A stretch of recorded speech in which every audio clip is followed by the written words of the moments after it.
If you need to lock your Citizens Bank card for security reasons, follow these simple steps to ensure your account remains safe. Step 1. Log into your online banking account.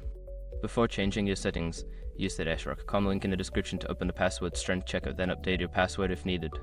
Step 2. Navigate to card management. Once logged in, look for the account services or card management section. This is where you can manage your debit or credit card settings. Step 3. Select the card to lock. In the card management section, find the card you wish to lock. Click on it to view more options related to that specific card. Step 4. Choose the lock option.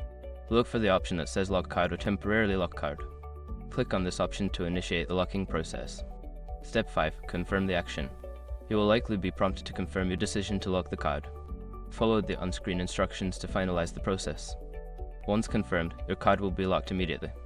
By following these steps, you can easily lock your Citizens Bank card to protect your finances. If you need further assistance, don't hesitate to contact customer service.